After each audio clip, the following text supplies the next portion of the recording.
Hello everyone, so I hope you all are doing well. So start करते हैं आज का एकदम मस्त नया लेक्चर।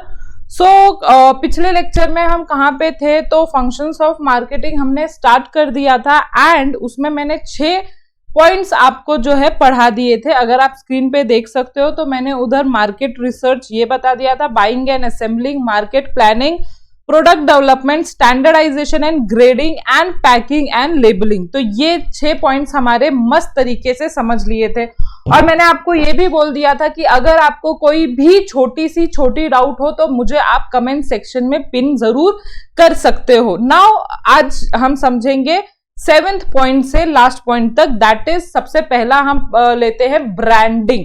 नाउ ब्रांडिंग क्यों इंपॉर्टेंट है मार्केटिंग फंक्शन करने के लिए? क्योंकि अगर कोई कस्टमर आपका प्रोडक्ट खरीदने मार्केट में जाएगा तो हाउ विल ही और she identify your product? You will need a brand name, या तो आपको ट्रेडमार्क क्रिएट करना पड़ेगा, कुछ तो आइडेंटिटी क्रिएट करनी पड़ेगी ना।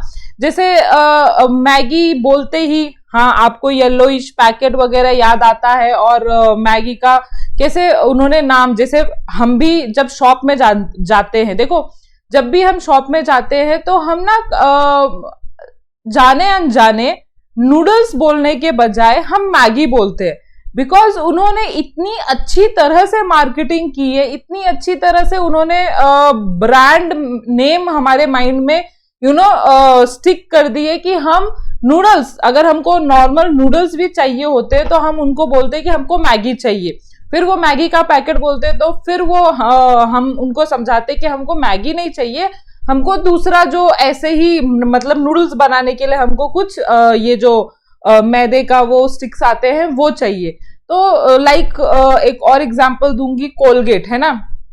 कोलगेट ने भी इतनी अच्छी तरह से मार्केटिंग की है, लाइक जब हमको टूथपेस्ट चाहिए होता है, हम शॉपकीपर के पास जाते हैं तो हम कभी भी टूथपेस्ट नहीं बोलते, हम क्या बोलते हैं, हमको कोलगेट चाहिए। मतलब सामने वाले के पास अगर कोलगेट नहीं भी होगा तो उसने दूसरा टूथपेस्ट रख दिया तो हाँ हमको वही चाहिए। मतलब हमने उसका नाम, उस जो प्रोडक्ट को बोला जाता है, उस ब्रांड नेम को हमने अपने माइंड में फिक्स कर लिया है।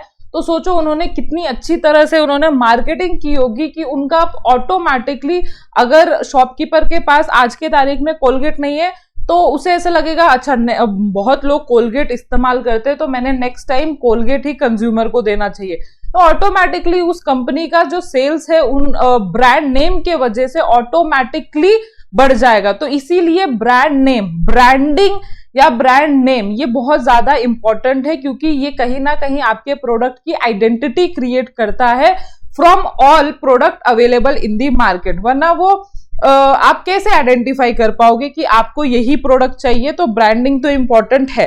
तो देखो इन्होंने बोला है कि स्पेशल आइडेंटिटी क्रिएट करना पड़ेगा आपको प्रोडक्ट का। Branding is a process of giving special identity through unique brand name to differentiate it from the competitor product.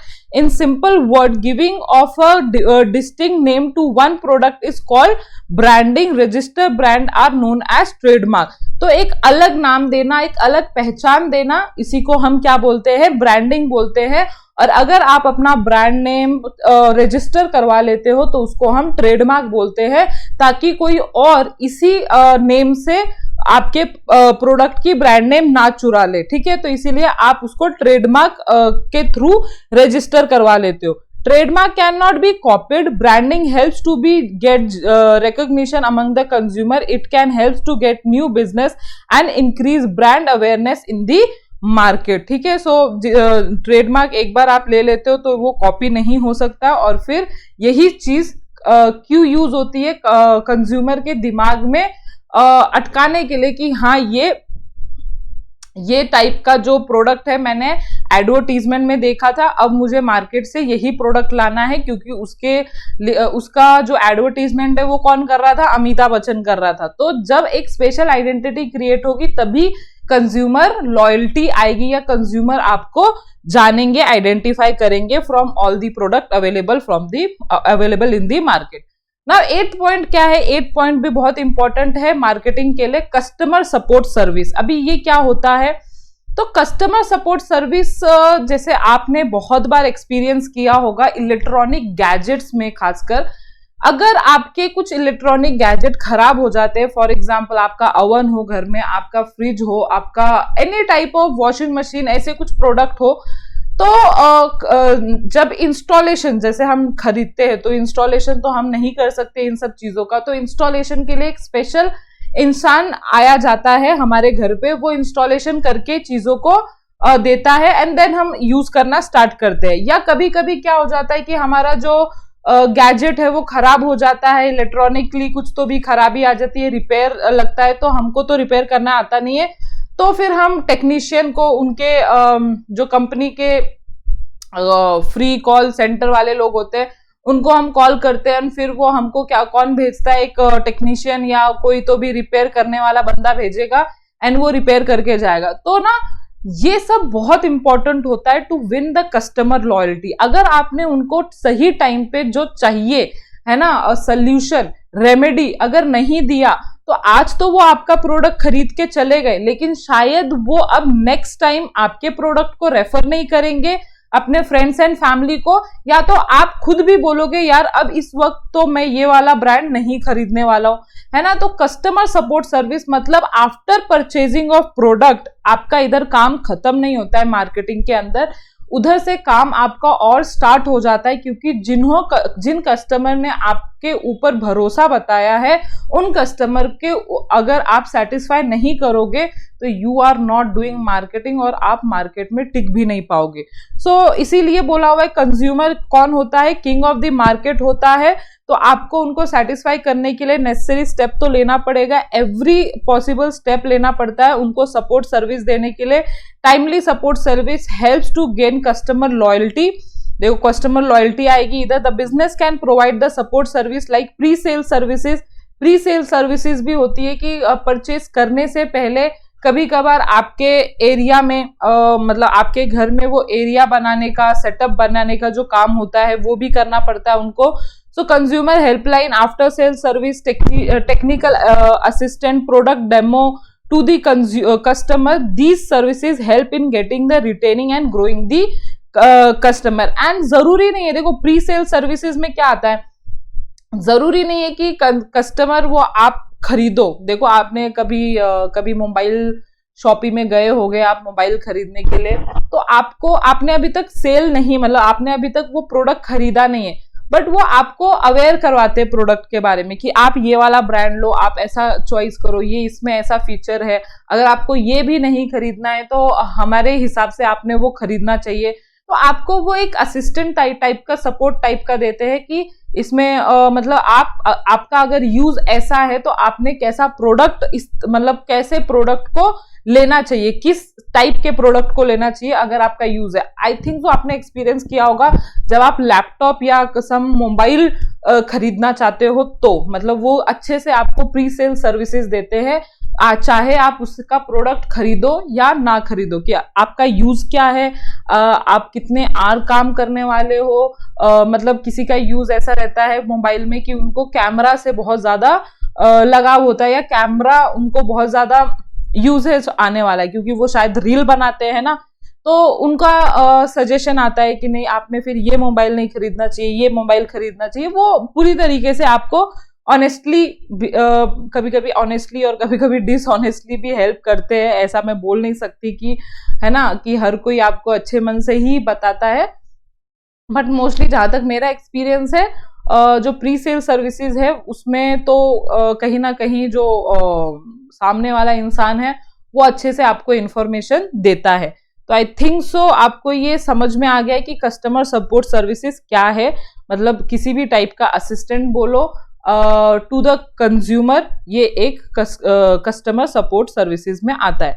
Now pricing of product and pricing of product play very important role in your product successfulness. क्यों? क्योंकि price कहीं ना कहीं हमारे देश में एक बहुत इंपॉर्टेंट या बहुत बड़ा एक रोल प्ले करता है, क्योंकि आप कौन सा प्रोडक्ट बना रहे हो, किस मार्केट में वो जाने वाला है, उसके बेसिस पे आपको उसका एक्यूरेट प्राइस डिसाइड करना पड़ता है। क्योंकि देखो आपके प्रोडक्ट के साथ और भी बहुत सारे प्रोडक्ट है, अगर आपकी जो प्राइसिंग है वो थोड़ी सी ऊपर नीचे हो गई तो शायद अब कस्टमर के माइंड में ना फिक्स हो जाएगा कि यार ये बहुत महंगा बेचते हैं।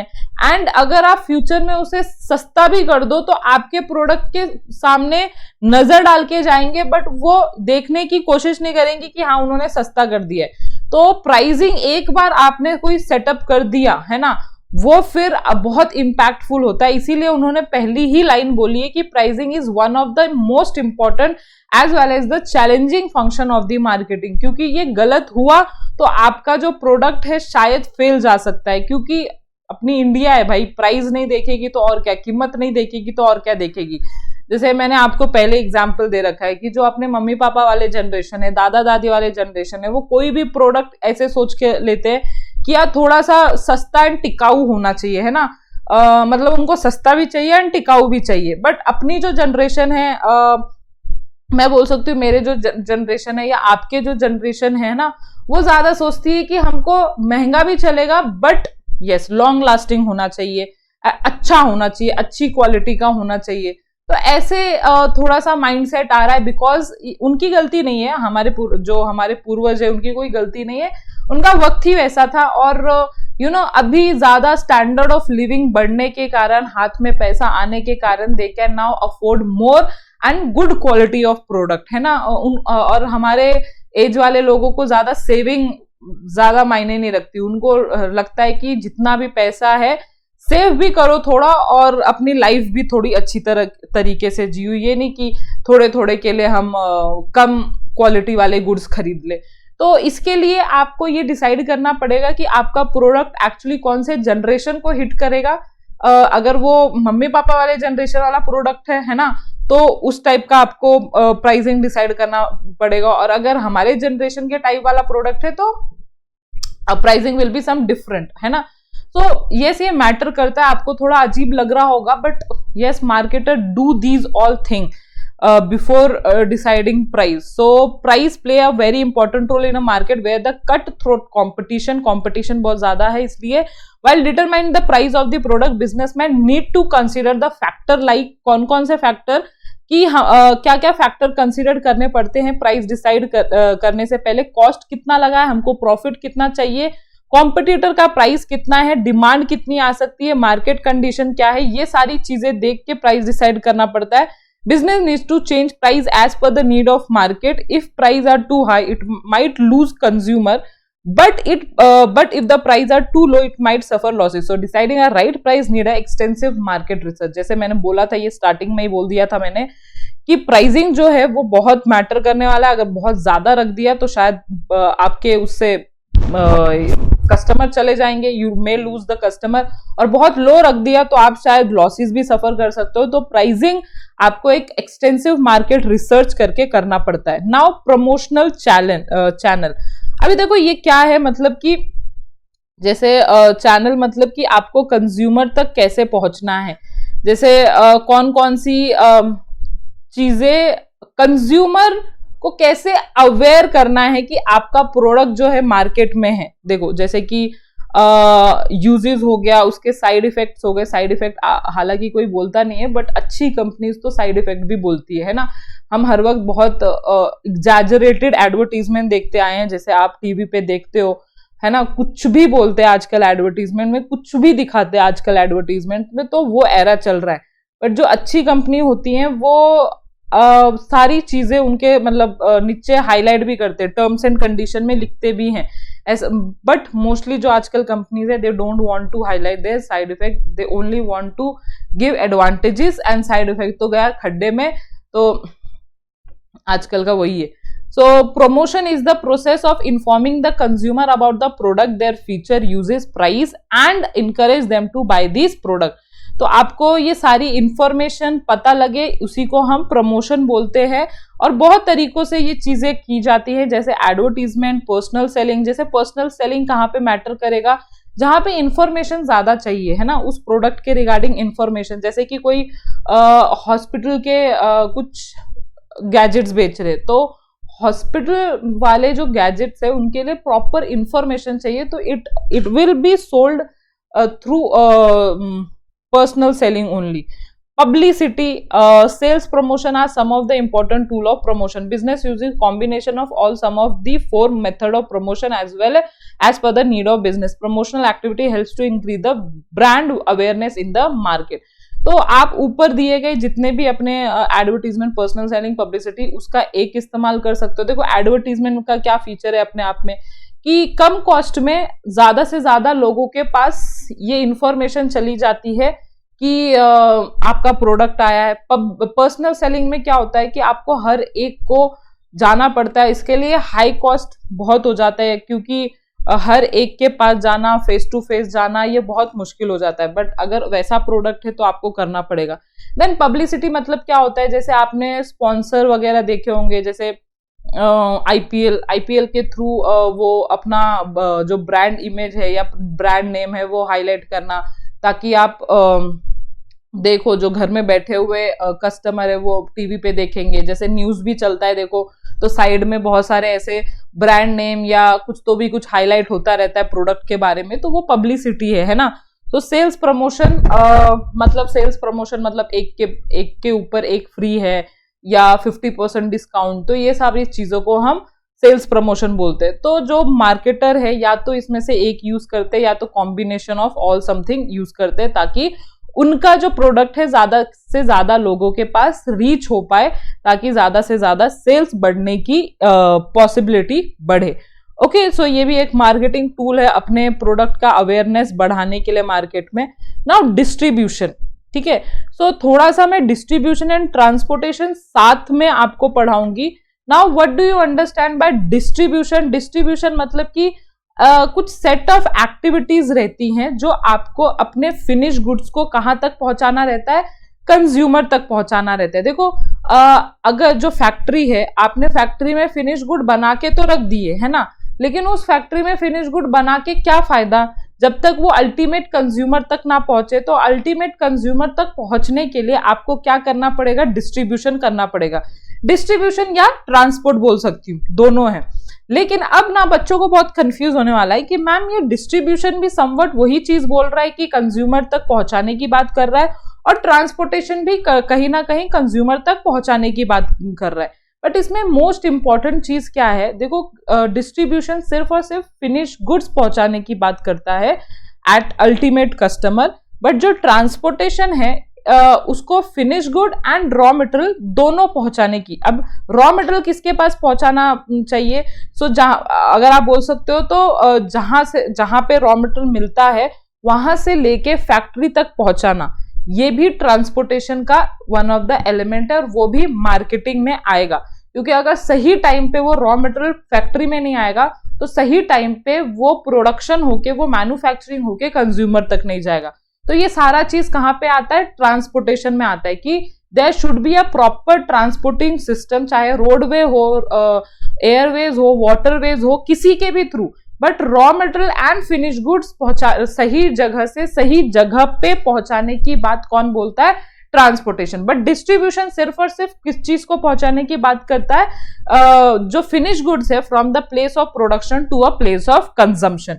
समझ में आया आप लोगों को? स्टिल डाउट होगा, क्या करना है पता है आपको? तो देखो उन्होंने फर्स्ट लाइन तो बोली यही है कि डिस्ट्रीब्यूशन की कौन कौन सी एक्टिविटी लेता है, जहां पे efficient movement of finish good है from the place of production to consumer. Now देखो इन्होंने बोला है डिस्ट्रीब्यूशन इंक्लूड क्या, ट्रांसपोर्टेशन। क्यों? क्योंकि transportation include transportation of finish good also, ठीक है। तो इसीलिए डिस्ट्रीब्यूशन इंक्लूड करता है ट्रांसपोर्टेशन एज वेल। फिर वेयर हाउसिंग, अब देखो डिस्ट्रीब्यूशन में वेयर हाउसिंग भी मैटर करेगा। क्यों मैटर करेगा? क्योंकि अगर प्रॉपर टाइम पे फिनिश गुड्स को वेयर हाउस नहीं किया गया तो शायद वो खराब हो सकते हैं। फिर सही टाइम पे अगर आपने प्रोडक्ट को हैंडल नहीं किया तो वो खराब हो सकते हैं। इन्वेंट्री कंट्रोल मतलब जितना डिमांड हो रहा है उतना ही आपको प्रोड्यूस करना है, तो इस चीजों को हम इन्वेंट्री कंट्रोल बोलते हैं कि सही टाइम पे इन्वेंट्री कंट्रोल होना चाहिए। ऑर्डर प्रोसेसिंग होना चाहिए, मतलब कस्टमर से जब भी डिमांड आए तो आपको तुरंत ऑर्डर प्लेस करना है फैक्ट्री में।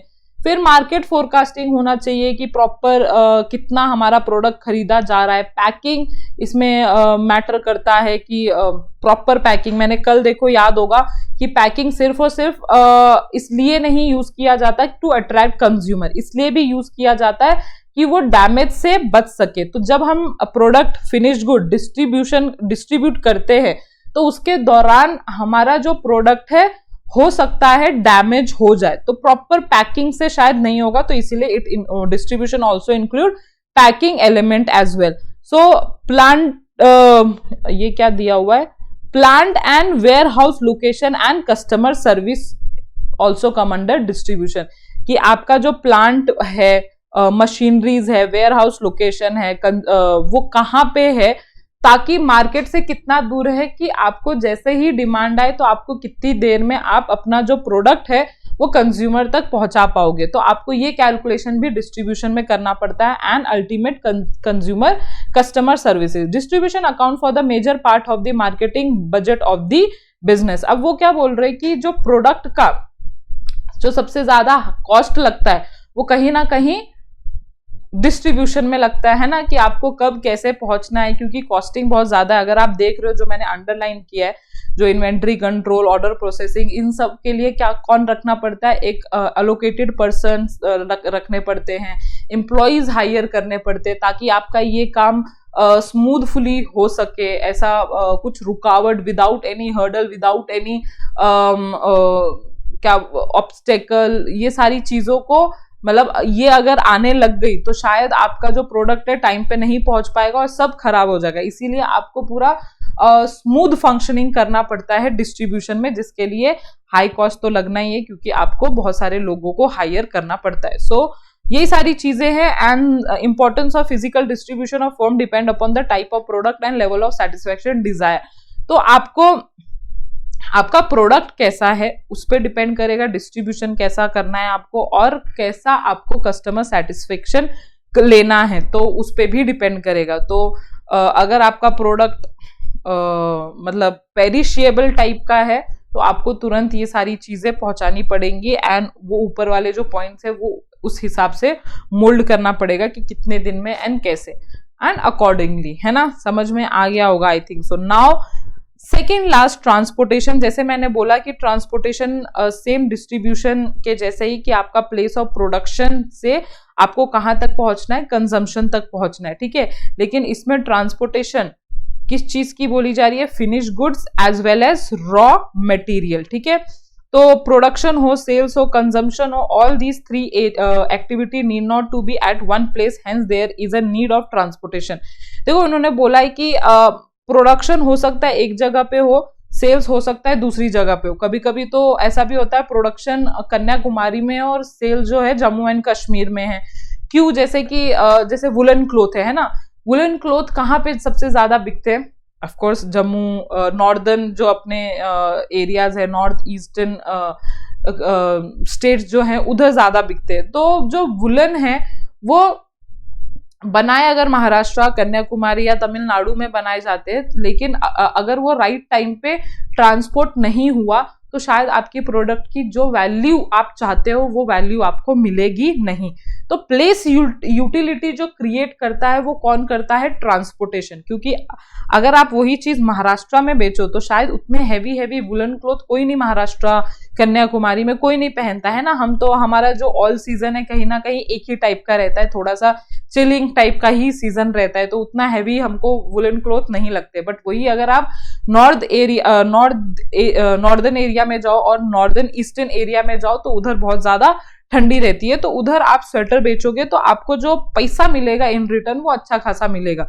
तो इसीलिए आपको जो प्लेस यूटिलिटी अगर क्रिएट करना है तो ट्रांसपोर्टेशन एक्टिविटी से ही हो सकता है। So analysis of geographical boundary, nature of product, cost, target market, speed, reliability, frequency, safety etcetera help in deciding the mode of transportation. तो आपको कौन सा ट्रांसपोर्टेशन एक्चुअली चाहिए, कहाँ पे आपको अपना प्रोडक्ट बेचना है, out of country, in India, या डिस्ट्रिक्ट में, या तो आपको दूसरे स्टेट में बेचना है, मतलब ही ज्योग्राफिकल बाउंड्री क्या होना चाहिए आपका, ये सारी चीजें आपको अंडर ट्रांसपोर्टेशन डिसाइड करना पड़ता है। फिर मोड ऑफ ट्रांसपोर्टेशन भी आप किसके अंदर डिसाइड करते हो ट्रांसपोर्टेशन के अंदर ही। And the last one is warehousing. And warehousing क्यों इंपॉर्टेंट है? टाइम यूटिलिटी क्रिएट करने के लिए। शायद आपने ये 11th में पढ़ा हुआ है या 12th में ही पढ़ोगे कि जैसे ट्रांसपोर्टेशन प्लेस यूटिलिटी क्रिएट कर रहा है। जैसे मैंने बोला महाराष्ट्र में जो चीज आप प्रोड्यूस कर रहे हो शायद वो ज्यादा अपर एरियाज में ज्यादा लाइक हो, उसके लिए तो आपको प्लेस यूटिलिटी मिलेगी, क्योंकि किसी भी चीज का यूटिलिटी अगर उधर मिल रहा है तो कहीं ना कहीं डिमांड भी ज्यादा होगा, और डिमांड होगा तो हाई प्राइस भी आपको ज्यादा मिलेगा।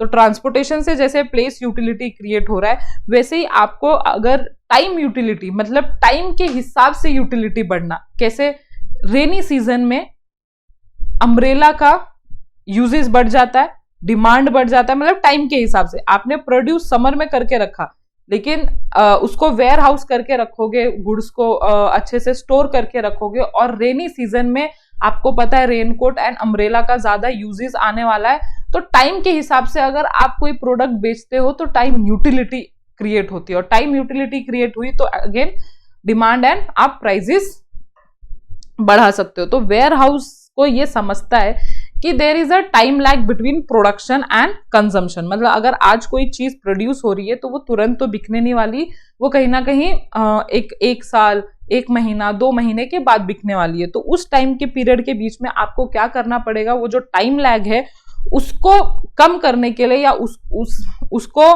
प्रोडक्ट को बचाने के लिए उस टाइम लैग के बीच में आपको प्रॉपर वेयर हाउस करने पड़ेंगे। क्योंकि हो सकता है ना कि जो रैट है वो भी खराब कर सकते हैं आपके गुड्स को, जो कीड़े मकोड़े हैं, है ना, वो आपके गुड्स को खराब कर सकते हैं। जैसे आपको ये भी पता है कि जैसे वीट, राइस, ये सारी चीजें एक सीजन में कल्टीवेट होती है, but all the season required होती हैं ये सब बेसिक चीजें। वीट है ना, गेहूं, चावल, ये ऑल सीजन मिलनी ही चाहिए। तो आप जब तक उसको प्रॉपर पेस्टिसाइड्स, इंसेक्टिसाइड्स चीजें ना करके अगर उसको स्टोर नहीं करोगे तो शायद ये सारा मटेरियल खराब हो सकता है। इसीलिए वेयर हाउसिंग भी मार्केटिंग में आता है कि अगर आपको यूटिलिटी क्रिएट करनी है किसी चीज की तो आपको सही टाइम पे सही चीज वेयर हाउस करके रखनी पड़ेगी, otherwise you will lose the consumer ultimately. So smooth flow, देखो उन्होंने बोला है warehouse help in maintaining the smooth flow of goods. मतलब जब डिमांड रहेगा तब आप सप्लाई कर पाओगे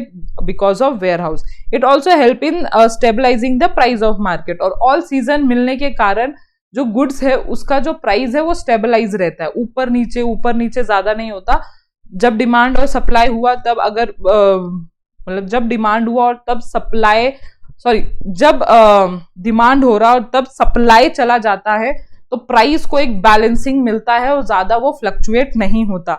तो function of warehouse is perform by retailer, wholesaler and manufacture. तो ये तो 11th में ही आपने पढ़ा हुआ है कि वेयर हाउसिंग का फंक्शन जो है वो कोई भी रिटेलर कर सकता है, वेयर हाउस जो होलसेलर है वो करता है, या मैन्युफैक्चरर करता है। तो ये थे अपने 13 पॉइंट ऑफ मार्केटिंग,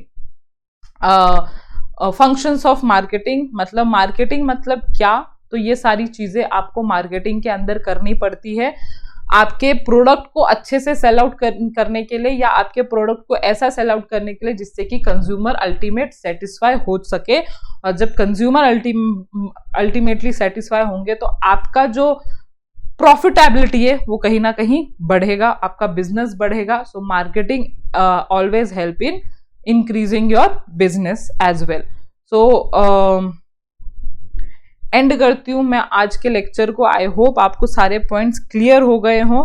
सिर्फ ध्यान रखना है, एक बार आपको कंसेप्ट समझ में आ गया तो शायद आप सारी चीजें अच्छी तरह से पढ़ पाते हो। आपको एक और काम करना है मेरे लिए कि जब आप पढ़ते हो तो आप अपने पॉइंटर्स जरूर बना लिया करो। देखो आपको लर्न करने की जरूरत नहीं है, सिर्फ आपको कंसेप्ट समझने की जरूरत होती है इनिशियल लेवल पे। जब आप धीरे धीरे उसको रिवाइज करते रहते हो, फिर आप अगर आप वो समझ के पढ़ रहे हो तो ऑटोमेटिकली आपको लर्न भी हो जाएगा, मतलब टाइम के हिसाब से आपको लर्न भी हो जाएगा। बट आप वो रटने की कोशिश करोगे तो don't do that. Theory subject कभी भी रटा नहीं जाता है, कंसेप्ट को समझ के पढ़ा जाता है। समझ में आया ये बात? ओके, सो आज के लिए इतना ही और मिलते हैं नेक्स्ट वीडियो में with the concept. I think so ये लास्ट वीडियो होने वाला है फॉर OCM। सो मेरा इधर सिलेबस खत्म हो जाएगा तो हमारा जो YouTube चैनल है सारंग गुजराती कॉमर्स एकेडमी, उस पे मैंने लेक्चर 1 से लेके अभी जितने भी लेक्चर होने वाले हैं, आई थिंक सो 50-60 के रेंज में आ रहे हैं मेरे जो लेक्चर नंबर्स है, वो आप देख सकते हो एंड फ्री ऑफ कॉस्ट। आपके लिए तो फ्री ऑफ कॉस्ट है ना, सिर्फ इंटरनेट का कॉस्टिंग लग रहा है, तो वो आप देख सकते हो, पढ़ सकते हो और अपने एग्जाम को अपीयर हो सकते हो। यस, सो सिलेबस कुछ चेंज नहीं हुआ, तो आप शायद हमारे थंबनेल पे 23-24 भी अगर बाई चांस आप देख रहे हो तो उससे मैटर कुछ नहीं करता, सिलेबस तो सेम है, तो आप पढ़ सकते हो। पिछले साल के जो सिलेबस है वो इस साल के भी है इसलिए। तो all for today guys, will meet in next video. Bye bye.